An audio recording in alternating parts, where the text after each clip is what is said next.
Power load and unload dish racks in a tight footprint. The Aerowerks Tite-Turn is used to load or unload dish racks for a conveyor rack dish machine. It uses a heavy-duty powered belt to drive 20 by 20 dish racks effortlessly in and out of the dish machine.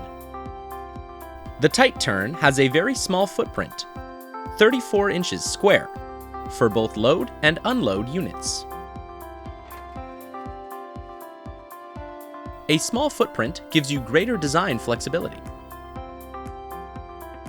The Tite-Turn is available in a variety of voltage options: 208 3-phase, 480 3-phase, and even 120 single-phase.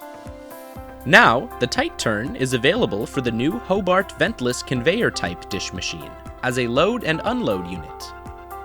The Tite-Turn, a small system for maximum efficiency.